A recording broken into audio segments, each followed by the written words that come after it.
Hey guys, I guess a little bit maybe of a rant video. I get asked this question all the time. I've explained a little bit of it and other people have explained a little bit about it, but I thought I would do a little bit talking about it. So when you guys we're talking 12 valve stuff.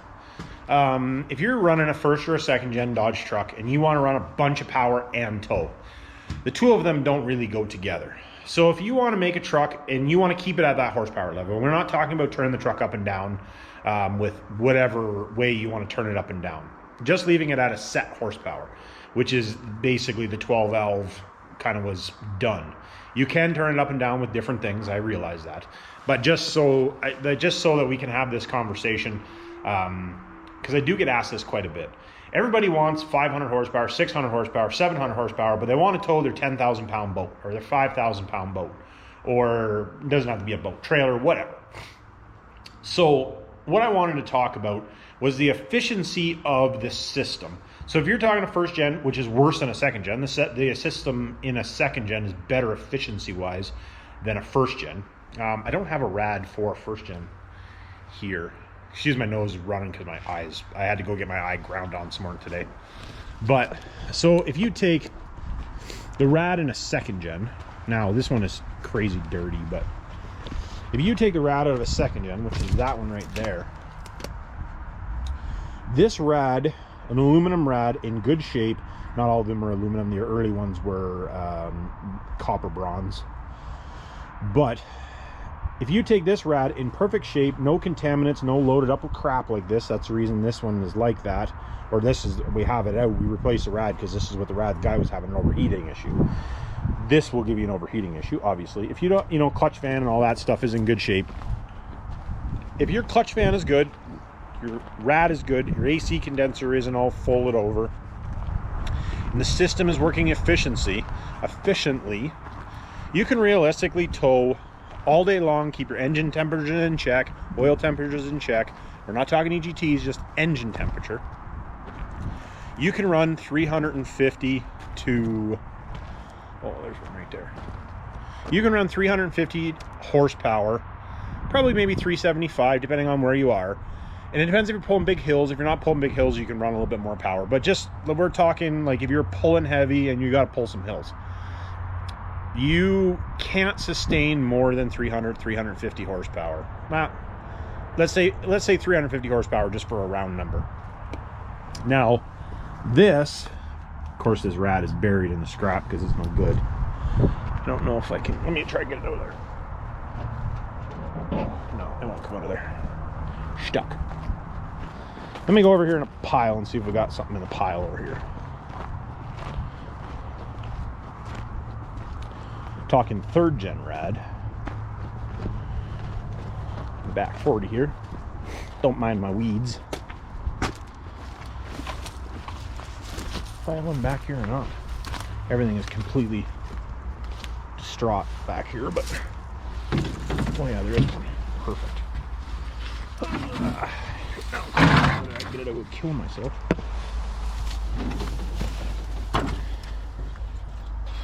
Perfect. Okay, take this rad.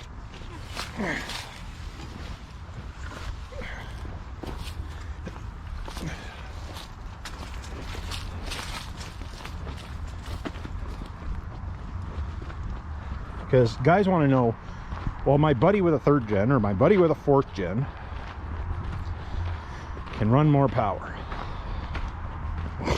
I'm going to show you why they can run more power. More than just this reason, but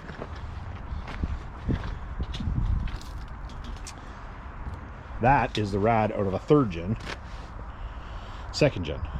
So this one is a little narrower, but it's quite a bit taller.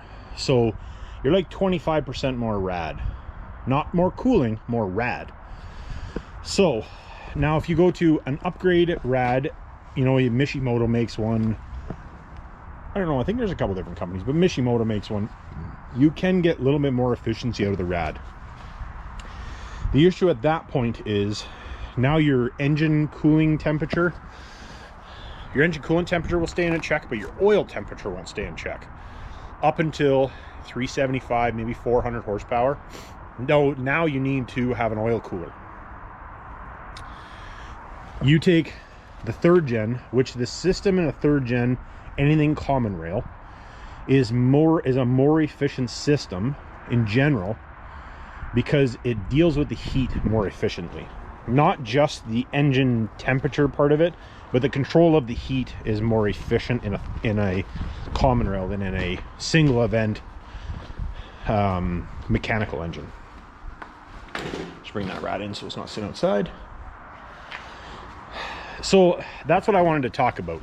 So if you want to tow with a common rail or with a 2nd gen, and you want to make 500 or 600 horsepower, you're going to have engine temperature problems. You put a bigger rad in it, which this is something I'm going to play with when we build the truck that I bought for a tow rig.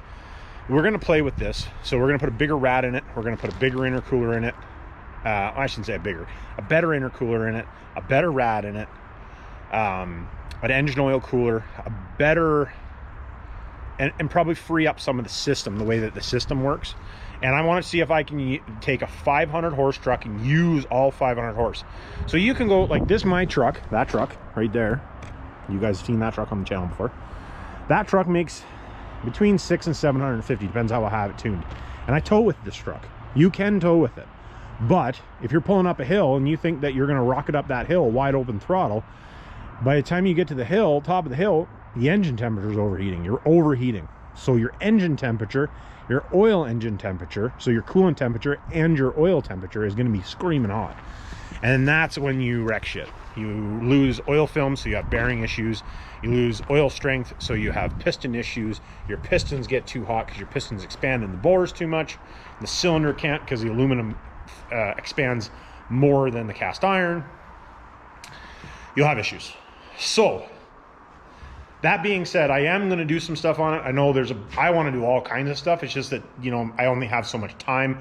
I would like to do more videos. If I could dedicate time to doing just videos, I would. It's just not feasible at this point. You know, when the channel gets to a certain point, grows to a certain point, I will probably start doing days where the only thing I do is YouTube videos, you know, once a week or something like that. But it's just not to that point yet for me to be able to do that. So when it does, we'll, you know, all in due time. But I just wanted to talk about that a little bit. So now if you take a 12 valve and you put it into a different truck, let's say you put it into a square body Chevy. If you're putting a big rad in it, like something bigger than what it would have been there, like a 6.5 rad, a bigger 6.5 rad, or an oversized rad, and a good intercooler, you might be able to run a little bit more. Now, if you're putting it into, let's say, an International Lodestar that has a rad that's massive, then yeah, you probably can carry, you'll be able to sustain more power for longer. So that's the big thing is that the limit is at a certain point, you're going to be limited more on at points, depending on your power levels. You're going to be limited EGTs. If you get the EGTs in check, more turbo, more efficient system, better intercooler, blah, blah, blah. Now you're going to be engine coolant temperature limited. So whether it be engine temperature, engine coolant temperature, or engine oil temperature, because your oil temperature plays a big factor in engine living.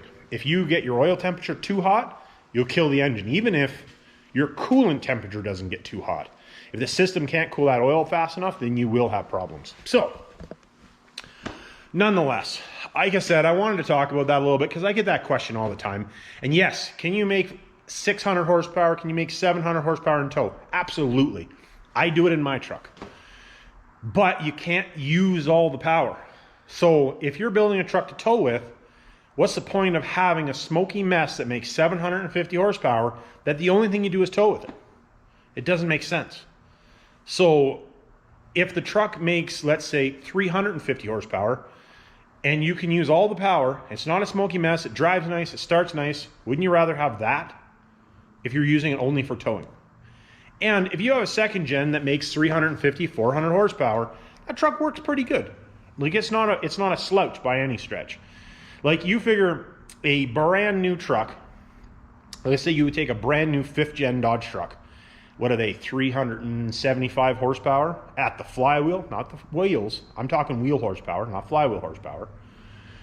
Now you take that truck that makes, let's say, 375 at the crankshaft, you're probably making 300 horse at the wheels, let's say. Now if you take your second gen and it makes 350 horsepower at the wheels and it weighs 2,000 pounds lighter than that new truck, it's gonna outrun that new truck. So it's not gonna be a slow truck, even at 350, 400 horsepower.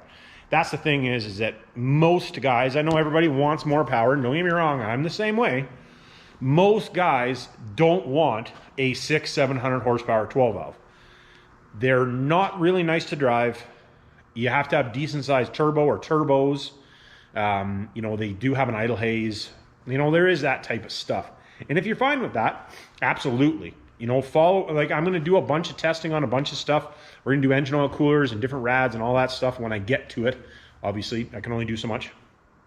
But when we get there, then we will be, you know, I'll try some different stuff. So I'll show you guys what I would do or what I'm going to do. And we'll push the limit. You know, we get to five. If it's easy to get to 500 horsepower and we can sustain 500 horsepower, hey, maybe we'll bump it to 6 and give it a whirl and just see what happens. But the characteristics of the way the trucks drive, the characteristics, I should say, the way the trucks drive are much nicer when they're 300, 350, maybe even into that low 400 range. When you get into 600, 700 horsepower, the trucks become a little bit unruly. This is what it is. You know, there's lots of guys that run around that say, oh, I got a 750 horse truck or I got a 600 horse truck. Then they dyno it and they realize they got 400. So, is what it is. Anyways, like, subscribe, hit me down in the comments. And remember, it's not rocket science.